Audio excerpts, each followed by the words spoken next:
ನಿರ್ಣಾ ಮುಖಂ ಕರ್ಕಳಿ ಅದ ಏನಂದು ಇಲ್ಲಿ ಕರ್ಕಳಿ ಬಕ್ಕಪ್ರಭು ದೇವಸ್ಥಾನಕ್ಕೆ ಏನಪ್ಪ ಅಂದ್ರೆ ಬೇಮಕಡಲಿಂದ ರೋಡೂ ಸರಿ ಇಲ್ಲ. ಮತ್ತು ಇಲ್ಲಿ ಚಾಂಗ್ಲೇರ್ಲಿಂದಂತೂ 20 ವರ್ಷ ಕೆಳಗಿನ ರೋಡ್ ಆಗಿಲ್ಲ.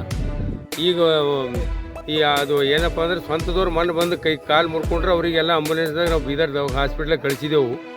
ಇಲ್ಲಿ ರೋಡಿನ ವ್ಯವಸ್ಥೆ ಸರಿ ಇಲ್ಲ. ಅದ್ರಾಗ ಈ ಮೊನ್ನೆ ನಮ್ಮಲ್ಲಿ ಒಂದು 6 ತಿಂಗಳ ಕೆಳಗೆ ಈ ಲ್ಯಾಂಡ್ ಆರ್ಮಿದವರು ಒಂದು ಇಲ್ಲಿ ಗುಡಿಲಿಂದ ಊರ ತನಕ ರೋಡ್ ಮಾಡಿದರು. ಅದನ್ನು ಪೂರ್ತಿ ಕಿತ್ತು ಹೋಗ್ಯದ, ಒಂದು ತಿಂಗಳದೊಳಗೆ ಕಿತ್ತು ಹೋಗ್ಯದ. ಅದು ನಾವು ಡಿ ಸಿ ಅವ್ರಿಗೂ ಕಂಪ್ಲೇಂಟ್ ಮಾಡಿದ್ರು, ಡಿ ಸಿ ಅವ್ರನ್ನೂ ಏನು ಎಕ್ಕೆಂತ ನೋಡಿಲ್ಲ. ಹಾಗಾಗಿ ನಮ್ಮಲ್ಲಿ ಏನಪ್ಪ ಅಂದ್ರೆ ರೋಡಿಂದ ಭಾಳ ನಮ್ಮ ಲಕ್ಷಾಂತರ ಜನ ಜಾತ್ರೆಗೆ ಬರ್ತಾರೆ. ಮಾರ್ಚ್ದಾಗ ಜಾತ್ರೆ ಆಯ್ತದ. ಆ ಜಾತ್ರೆಗೆ ಬರೋ ಭಕ್ತರೆಲ್ಲ ಕಡಿಮೆ ಆಗಿಬಿಟ್ಟು ಈಗ ನಮ್ಮ ಗುಡಿಗೆ ಜನ ಬರ್ತಾಯಿಲ್ಲ. ರೋಡೇ ಇಲ್ಲದ್ರೆ ಜನ ಹೆಂಗೆ ಬರ್ಬೇಕು ರೀ? ಬಂದವರಿಗೆಲ್ಲ ಅನಾಹುತ ಆಗ್ಲತ್ತ ಮೇಲೆ ಯಾರು ಬರಬೇಕು ಈಗ ಗುಡಿಗೆ?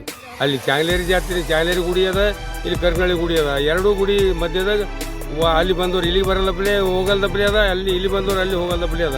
ಸರಿ, ಎರಡೂ ಗುಡಿಗಳಿಗೆ ಸಂಪರ್ಕನೇ ಸರಿ ಇಲ್ಲ. ಅದು ಹಾಗಾಗಿ ಜನರಿಗೆ ಭಾಳ ತೊಂದರೆ ಆಗ್ಲತ್ತದ. ಅದು ಜರ ಸಂಬಂಧಪಟ್ಟವರು ಇದರ ಬಗ್ಗೆದಾಗ ಜರ ತನಿಖೆ ಮಾಡಿ ಅದು ಅನುಕೂಲ ಮಾಡಿಕೊಡ್ಬೇಕಂತ ನಮ್ಮಲ್ಲಿ ಮನವಿ ಕೊಟ್ಟಿದ್ದೆವು ಸರ್. ನಾವು ಮನವಿ ಬಂಡೆಪ್ಪರ್ ಸರಿಗೆ ಹೇಳಿದೆವು, ಖೇಣಿಯವ್ರಿಗೆ ಹೇಳಿದೆವು. ಈಗ ಮೊನ್ನೆ ಬೆಲ್ದಳರು ಬಂದು ಅವರು ನನ್ನ ಅನುದಾನದಾಗ 2.5 ಕೋಟಿ ರೂಪಾಯಿ ಇಕ್ಕಿದೆ ಅಂತ ಹೇಳ್ಯಾರ.